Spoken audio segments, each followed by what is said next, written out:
very simply, it was my interest and passion I had for Bruce Lee.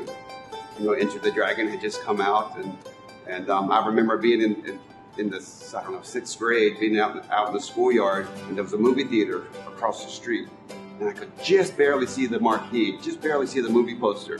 You know, I had no clue what it was. I just saw this poster with this guy up there with these, you know the Dragon movie poster. He had this nunchaku up there, and it was so interesting to me. And I remember standing at the very edge of the playground, leaning as much as I could across, you know, like leaning out, because we're not supposed to go past a certain point. You know, trying to make out the details of it, trying to read it, and then basically that's how I learned to draw the human figure.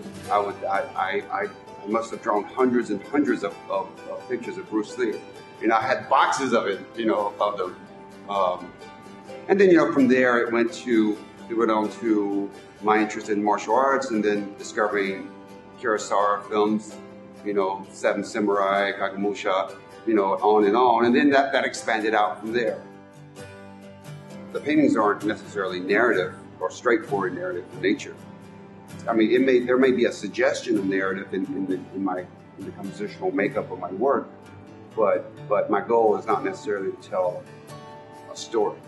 I mean, there are things that you know, that I, like we all do, I think, struggle with. You know, things, you know, emotional issues, relationship issues that we're trying to sort out, and you know, we go through cycles, of course, and things are good, things are at times, and things are less than good at times, and some of the paintings are, you know, about that, or I'm dealing with that.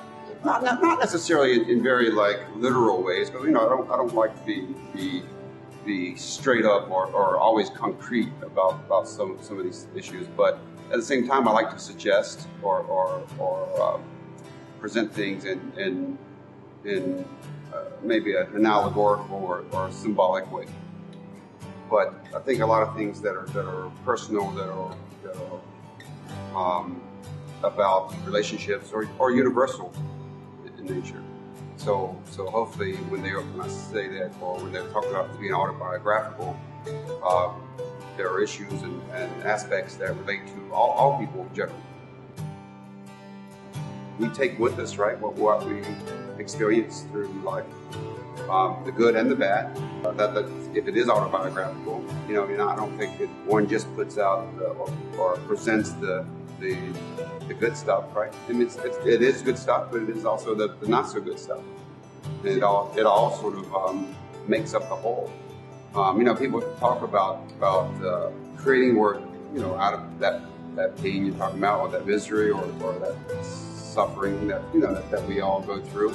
I don't know if it is cathartic or not. At the time, you know, in the past, I was under the impression that it could serve that purpose.